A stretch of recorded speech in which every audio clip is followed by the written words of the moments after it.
Mohon maaf, sekelas kakang saya Buya Yahya, Al-Bahjah 123, dari Damayu sampai Cianjur sana. Tolong, kalau pentolannya Al-Bahjah sudah dipegang kepalanya, bimbinannya, alam bawah sadar, alam sadarnya, alam pikirannya, terus mau jadi apa santri-santri binaannya? Paling-paling menusanya ya akan jadi budak yang sama. Bismillahirrahmanirrahim.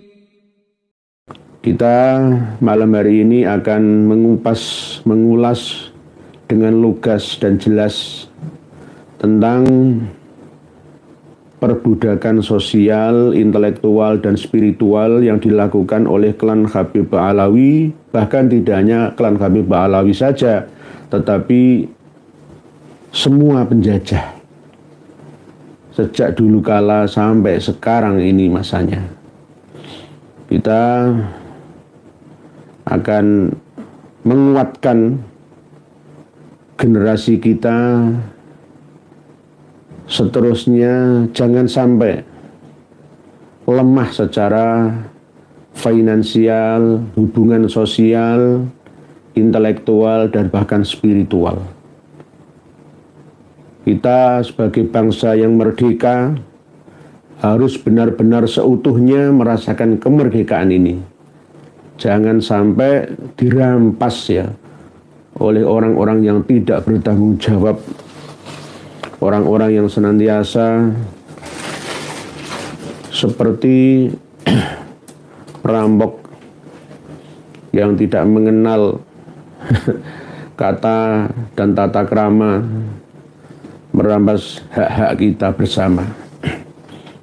Kita sudah diamanai oleh para pendiri bangsa sejak merdeka 1945, yakni alinea keempat pembukaan Undang-Undang Dasar 1945 yang berbunyi, kemudian daripada itu untuk membentuk suatu pemerintah negara Indonesia yang melindungi segenap bangsa dan ikut melaksanakan ketertiban dunia yang berdasarkan kemerdekaan, perdamaian abadi, dan keadilan sosial. Maka disusunlah kemerdekaan kebangsaan Indonesia itu dalam suatu susunan negara Republik Indonesia. Mencerdaskan kehidupan bangsa, bukan membodohkan. Yang membuat bodoh dan miskin suatu bangsa itu adalah penjajahnya.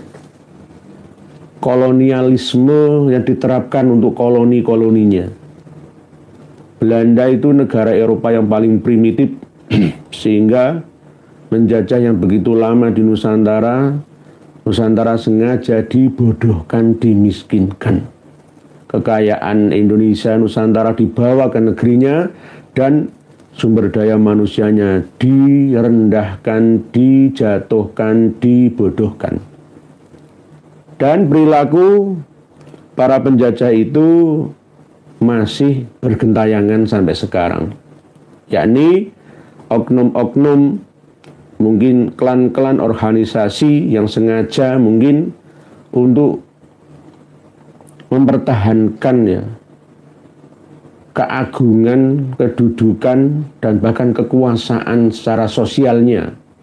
Maka dibuatlah secara terus-menerus masyarakat kita, umat Islam yang ada di Nusantara Indonesia, supaya bodoh permanen. Dan anehnya, banyak kiai-kiai Nusantara yang ikut mendukung program pembodohan dan pemiskinan itu. Saya pesan kepada para kiai-kiai pengasuh pondok pesantren, jangan mencetak budak-budak baru di negeri ini. Mohon maaf, sekelas kakang saya Buya Yahya, Al-Bahjah 123, dari Damayu sampai Cianjur sana. Tolong, kalau pentolannya Al-Bahjah sudah dipegang kepalanya, bimbinannya, alam bawah sadar, alam sadarnya, alam pikirannya, terus mau jadi apa santri-santri binaannya? Paling-paling menusanya ya akan jadi budak yang sama. Mohon maaf, Mohon maaf, tidak hanya Kang Mas Buya Yahya saja, ya semuanya. Kita ini berada di negara yang merdeka. Jangan sampai diperbudak status sosial kita. Jangan merendahkan diri berlebihan di hadapan orang-orang sombong. Kalau kita berada di hadapan orang sombong, wajib kita ikut menyombonginya, gitu loh, supaya turut serta menyadarkannya. Lah enggak malah Kang Mas Buya Yahya itu malah munduk-munduk, malah nyembah-nyembah di hadapan doronya, Habibnya. Lah apa yang terjadi? Apa yang diharapkan bagi santri-santri murid-murid binaannya? Ya ujung-ujungnya tidak jauh beda dengan gurunya. Mohon maaf. Pola pikir pondok pesantren salafiyah kita harus dirubah. Abad yang kedua Nahdlatul Ulama ini harus benar kita gaungkan secara keseluruhan ke seluruh pondok-pondok pesantren, baik yang terdaftar di RMI ataupun yang tidak terdaftar. Semuanya. Jangan sampai pondok-pondok pesantren salafiyah yang masih mempertahankan tradisi klasik, masih tetap mempertahankan sistem perbudakan yang dimulai dari sistem klasik yang ada di pesantren itu. Lalu setelah lulus, seorang santri tetap diikat oleh seorang kiai untuk tidak mampu berpikir kritis. Tetap hanya taklid buta terhadap kiainya. Ini harus dikikis habis.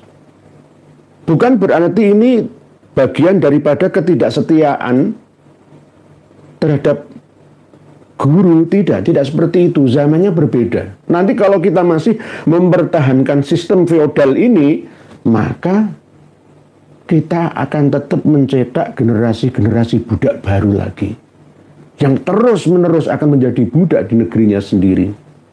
Harusnya pesantren-pesantren kita ini sebagai pionir, sebagai generasi manusia yang bersumber daya tinggi di atas rata-rata, mampu menjawab tantangan zaman. Lulusan pesantren salafiyah Nahdlatul Ulama harusnya mengkader santri-santrinya untuk menjadi pengusaha, menjadi peternak, ya, menjadi pekebun, petani, petambak yang modern. Lihatlah negara-negara maju yang ada di Asia Tenggara, di Asia, dan seluruh dunia. Mampu melihat dan mengembangkan ipteknya, memajukan pemahaman tentang AI-nya, artificial intelligence-nya, dibekali sejak dini dari pesantrennya, oleh kiainya. Jangan sebaliknya, justru kiai malah mengkungkung kemerdekaan berpikir anak didiknya dengan menerapkan sistem peradaban, tapi bukan peradaban kemajuan, tapi malah peradaban akhlak yang dimaknai adab itu sebagai akhlak saja. Maksudnya bagaimana? Kadang-kadang atas dasar akhlak dan akhlak, toto kromo, unggah-ungguh, sopan santun, itu mampu menutup akal sehatnya. Contoh, seorang santri disuruh untuk mencium kaki kiainya. Kultus taklid buta yang berlebihan dulu dalam hal agamanya. Kalau masih dalam tahap di atas imriti, ya mungkin sudah mulai bisa memutuskan mana yang baik dan mana yang kurang baik, ya. Tapi kalau misalkan di bawah jurumiyah misalkan, ya tetap masih dalam binaan kiai, bimbingan seorang kiai, seorang pengasuh, seorang ustadz yang ada. Tetapi tetap jangan sampai berlebihan. Intinya kita ini mencerdaskan kehidupan bangsa. Tidak hanya komponen penyelenggara negara saja. Seluruh rakyat Indonesia terlibat di dalamnya. Amanat Undang-Undang Dasar kita kok. mencerdaskan kehidupan bangsa dan ikut melaksanakan ketertiban dunia. Alinea keempat, UUD 45 pembukaannya. Turut serta mencerdaskan bangsa. Ya ini tidak didukung oleh klan habaib Ba'alawi yang ada di Indonesia. Buktinya apa? Mereka malah justru membodohkan generasi bangsa kita. Tidak hanya generasi bangsa kita, yang muda, yang tua-tua sama saja ikut dibodohkan dan dimiskinkan. Ini ciri-ciri negara gagal. Padahal amanah ADART yang jelas besar ya. Undang-Undang Dasar 45 itu kan seperti kalau dalam yayasan atau organisasi itu ADART, anggaran dasar, anggaran rumah tangganya. Ya harus dilaksanakan, kok malah justru ditinggalkan, malah justru menerapkan programnya sendiri, yakni membodohkan dan memiskinkan bangsa ini. Padahal itu sudah jelas dipesan oleh Allah Subhanahu wa taala dalam surat An-Nisa ayat 9 yang kami bacakan pada mukadimah tadi. Wal yakhshal ladzina law taraku min khalfihim dzurriatan di'afan khafu alaihim itu. Dan hendaklah takut kepada Allah orang-orang yang sekiranya mereka meninggalkan keturunan atau generasi ya yang lemah, ya lemah ekonominya, finansialnya ya, lemah status sosialnya, dijadikan kasta ketiga, keempat dan seterusnya ya, lemah secara intelektualnya, dibodohkan ya, dan lemah secara spiritualnya, agama ya intinya dibebani dengan beban amalan agama yang tidak ada tuntunannya. Mohon maaf, ini yang terjadi. Santri-santri kita, mahasiswa-mahasiswi kita yang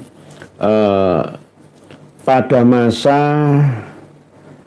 pertumbuhan otaknya, fisiknya, pemikirannya, pencarian jati dirinya, jangan diarahkan ke hal-hal yang mentok buntu, finish, habis. Berikanlah mereka tantangan supaya berkembang ke depan. Apalagi dikasih pemahaman tasawuf. Tasawuf yang cetek-cetek saja. Jangan tasawuf yang lebih mendalam. Saya sebenarnya kurang setuju. Pondok-pondok pesantren yang santrinya itu wajib memakai pakaian Arab itu saya itu kurang setuju sebenarnya. Mohon maaf ya, saya bukan rasis ya. Saya nggak setuju. Nanti akan jadi apa bangsa Indonesia Nusantara ini? Semua harus bergamis ala ke Arab-Araban semua, berjubah semua, ala Timur Tengah semua. Barat Timur Tengah nggak gitu kok. Wong universitas yang ada di Qum Iran, yang ada di Baghdad Irak, Suriah, Mesir, Maroko, Libya semua itu, oh ada yang pakai jeans, ada semua nggak harus pakai pakaian-pakaian Arab. Itu orang-orang Arab sendiri itu kalau pas pesta saja itu pakai pakaian ala asli mereka itu. Tapi kalau pas waktu bekerja ya beda lagi. Jadi nggak usah, kita harus bisa membedakan mana itu budaya, tradisi atau agama. Jadi saya itu kurang setuju sebenarnya, mohon maaf nih. Jadi pesantren-pesantren yang mewajibkan santrinya untuk memakai pakaian ala Arab itu saya kurang setuju. Mohon maaf, saya bukan anti Arab, saya sendiri banyak ada jalur Arab juga, tapi saya kurang suka hal itu. Karena apa? Tidak mampu nantinya anak didik pesantren yang menerapkan sistem budaya seperti itu untuk memahami budayanya sendiri gitu. Akan lebih mencintai budaya luar negeri daripada budaya milik leluhur sendiri. Ya nggak harus pakai bangkon, ya guys, sekedarnya biasanya, biasa saja. Jadi belum saatnya sufi sudah dikasih paham tasawuf. Akhirnya berhenti, apalagi ditakut-takuti, al-kualati, orang dapat syafaati, wis nggak diakui durian pengikut cucu Nabi dan seterusnya. Apalagi di istilahnya ditekan ya, dengan tekanan doktrin ya, pembodohan ya.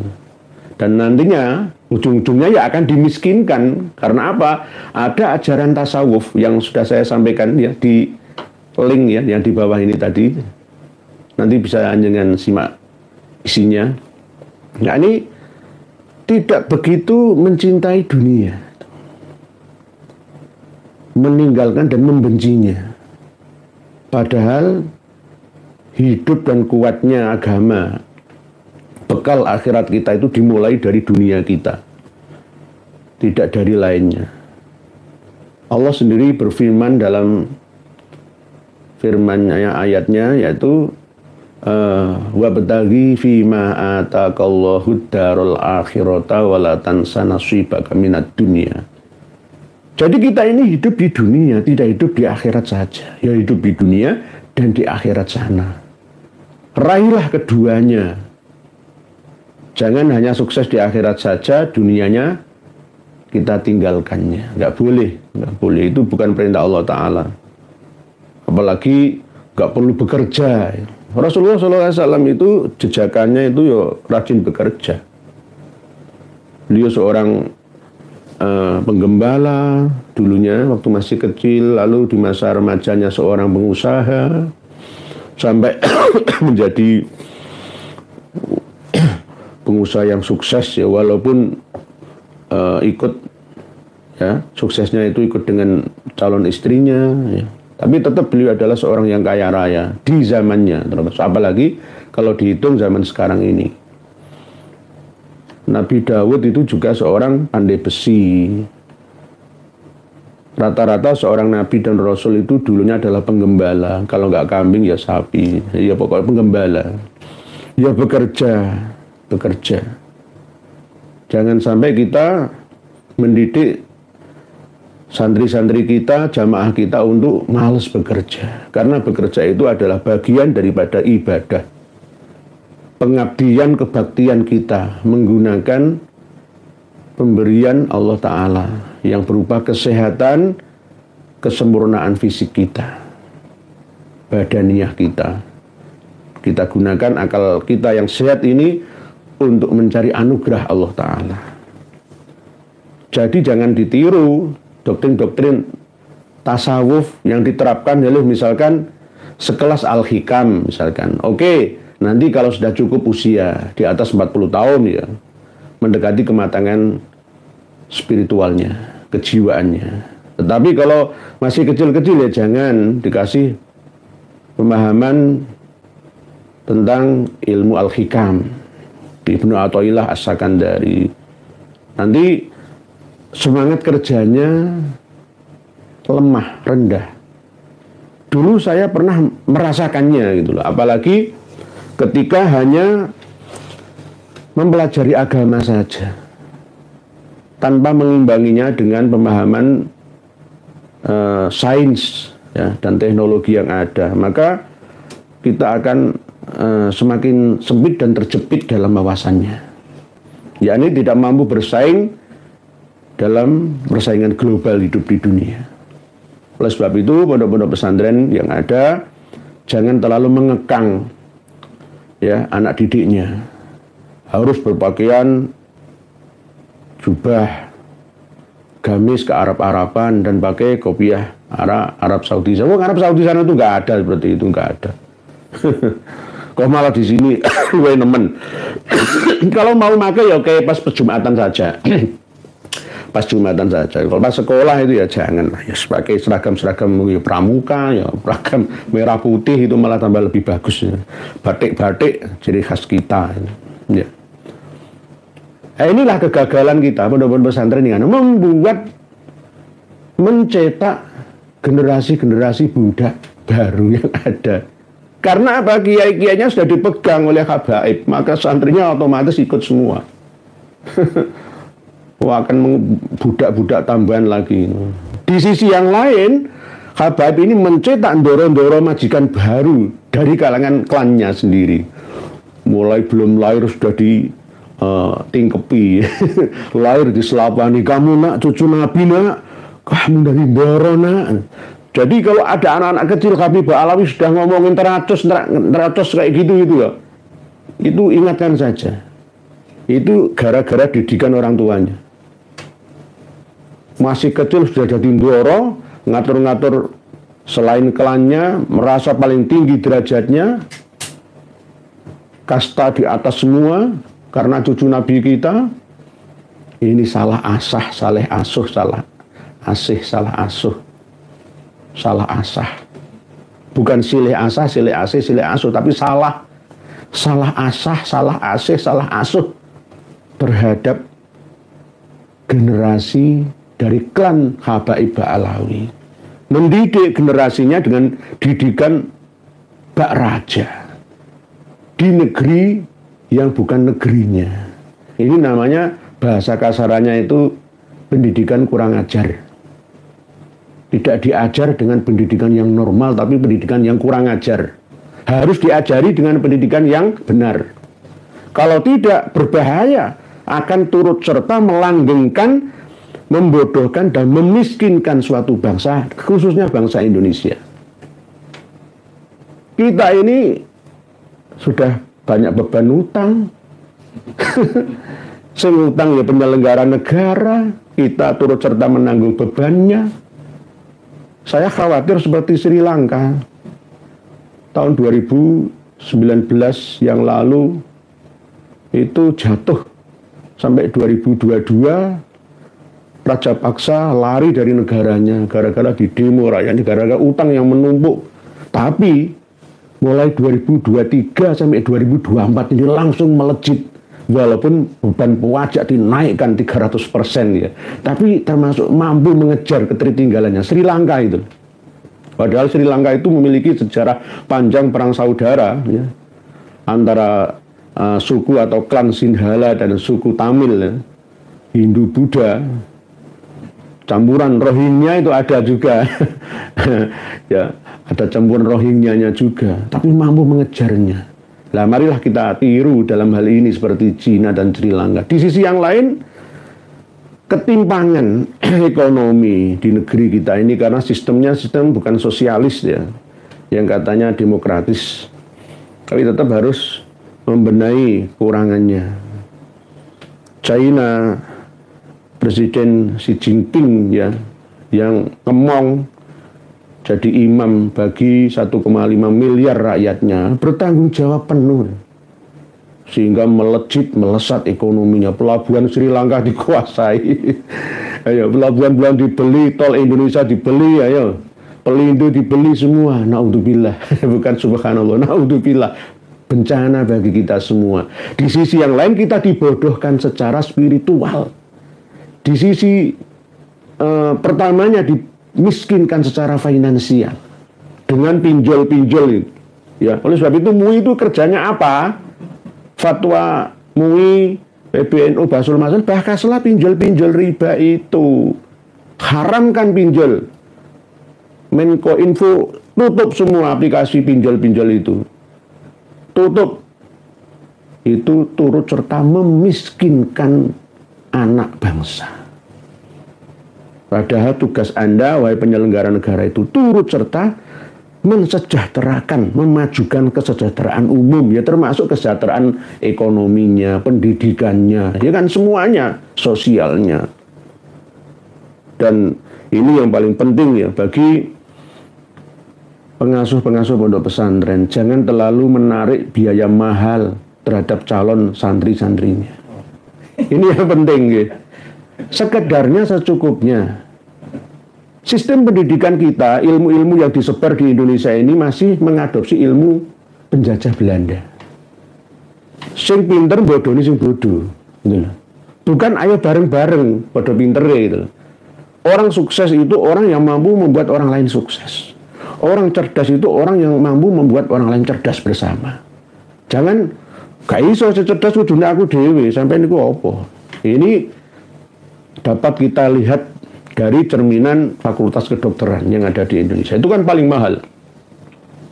Paling mahal ya, karena memang alatnya dari Jerman, dari Perancis, dari Amerika sana. Alatnya itu. Yang paling mahal itu kan di fasilitasnya itu. Ya cuma sekarang kan ada sudah Halodoc gratis. Tanya Mbah Google juga ketemu. Resepnya orang sakit tua itu apa ya kan? Oh, paling-paling jawabannya adalah asam urat, asam lambung, kolesterol, terus tensi. Ya paling 4 ini ya ketemukan di Google. Tanpa harus datang sowan ke dokter spesialis tua. Kasih resep ya. Nggak usah seperti itu, sekarang sudah canggih, tergantung kita itu mau mencari informasinya atau tidaknya itu. Lah, pondok pesantren juga begitu, jangan wah pondok pesantren bumi solawat, standar internasional, masuk uang gedung total 45 juta, lah uang pelarat ora iso melu mondok. Walaupun subsidi silang sekalipun yang masuk pasti yang dipilih sesuge-suge. Berarti nanti orang yang pandai ilmu agama itu harus orang kaya saja. Orang yang nggak kaya berarti harus bodoh semua. Nah inilah yang namanya ketimpangan. Gitu. Di sisi yang lain dari faktor eksternal bangsa dan negara kita juga membodohkan dan memiskinkan kita. Di internal kita juga begitu menirunya program penjajahan itu. Gitu. Ini kan sangat disayangkan. Gitu. Apalagi ketika ada pondok pesantren yang tidak melatih santrinya untuk prihatin, masak sendiri, cuci sendiri, ya kan? Enggak, malah justru pondok pesantren modern itu ruangannya ber-AC, laundry, nggak itu cucu, laundry, terus makannya catering semua, dan terus empati, simpatinya setelah lulus itu ke masyarakat yang ada itu bagaimana? Nggak bisa ini, sistem ini nggak bisa. Ini sistem penjajahan yang namanya justru membodohkan dan memiskinkan generasi setelahnya. Nggak bisa dibantah kayak apa, nggak bisa. Karena apa? Pesantren itu sejak dulu adalah mengkaji ilmu agama. Sekaligus menggembleng akhlaknya. Sekaligus menuntun penerapannya. Mendampinginya sampai futuh sesuai kelasnya. Jadi ini termasuk bagian daripada mendukung program pembodohan dan pemiskinan bangsa. Padahal itu tidak sesuai dengan amanat undang-undang kita. Begitu juga dalam hal agama ya. Tidak perlu sebenarnya kita ini, ya mohon maaf, ini sudah pesan dari Nabi kita kok, hadisnya sahih kok. Ya. Bahwa beragama itu ya jangan terlalu diberat-beratkan. Misalkan saya hari ini setiap hari saya membaca sholawat nariyah 4.000 kali saya. Setiap malam Jumat saya membaca surat Al-Waqiah 100 kali saya. Kalau nggak ada perintah itu nggak usah. Toh kalau mandubah, mustahab atau sunnah ya secukupnya kan gitu. Jangan diperberat. Agama itu kan mudah sebenarnya. Islam, iman, ihsan itu udah sebenarnya. Lainnya itu cuma furu'iyah, cabang-cabang pengembangannya saja. Mondok sampai 40 tahun misalkan ya. Jadi cari itu apa? Kalau hanya akhirat saja, dunianya tertinggal. Jangan. Pesan Allah Subhanahu wa taala jelas, wala yakhshal ladzina law taraku min khalfihim dzurriyyatan dha'afan khafu 'alaihim kok. Kita beragama sekedarnya saja. Dibuat mudah, dibuat gampang, sebenarnya nggak digegampang, nggak disepelekan. Itu. Innad dina yusrun, agama itu mudah. Wes lakonono lah. Sholat 5 waktu, ya. Zakat puasa setahun cuma 1 kali saja 1 bulan. Haji cuma 1 kali saja seumur hidup. Nggak perlu kita haji 7 kali. Nggak perlu kita umrah 40 kali. Nggak perlu. Umrah itu sunnah, cukup 1 kali lah. Selebihnya umrohkan keluarga kita yang terdekat. Orang-orang yang kita tolong bisa diumrohkan. Haji 1 kali saja. Jangan haji merampas hak kawan-kawan saudara-saudara lainnya. Haji ping 3. Wah aku kaya kok. Kekayaanmu buat untuk yang bermanfaat lainnya. Nah, ini mental-mental itu yang jadi mental penjajah. Kita harus bermental sosialis, bukan komunis ya, sosialis agamis, dinamis, demokratis. Gitu. Tolong pengumuman untuk para politikus semua. penyelenggara negara yang ada, pemain penyelenggara negara, semua sekarang sama-sama nggak ada bedanya. Hakim bisa ditangkap oleh jaksa. Surabaya lah ya ini. Surabaya lah, duit triliunan di emas pirang kilo, iso. Jadi nggak iso sekarang itu hukum karma 212 kok. Siapa yang menanam ya pasti menuai. Itu pasti. Oleh sebab itu pesan Allah, inna dina yusrun wala yusadadin ahadun illa ghalabahu. Nek awake dhewe ngebet-bet aku salat itu awalul waktu ridwanullah, wasatul waktu rahmatullah, akhirul waktu afullah azza wa jalla. Wis apik kabeh lah. Enggak harus salat itu andan. Hayya 'alas shalah, itu wajib langsung tinggalkan pekerjaan. Enggak harus begitu. Digawe enak wae. Pas longgarmu, tenangmu itu jam biru. Sebenarnya nggak kelewat waktu ini. Innas sholata kanat alal mu'minina kitaban mauquta. Nggak usah. Aku sholat kudu awal waktu. Oleh sebab itu pernah ada usul. Kalau bisa itu adzan subuh itu jangan di awal lah. Ya, jam 5 dan subuh itu nggak apa-apa. Ya pas wong tangi kan gitu. Aja jam 4 gitu. Biar orang yang mungkin tidurnya malam kurang gitu ya, bisa cukup tidurnya, karena standar kesehatan tidur 24 jam itu 8 jam ya 7 jam lah ya, itu standar kesehatan. Kita harus menghargai itu gitu loh. Karena apa? Manusia modern, negara yang mensejahterakan rakyatnya itu memiliki agenda hidup sehat sampai umur 93 tahun. Tapi di Indonesia ini katanya 77, tapi 60 sudah bertumbangan kok. 50, 56 pensiun, setelah pensiun 1 tahun sudah bertumbangan kok. Ini gara-gara apa? Sumber daya manusia kita.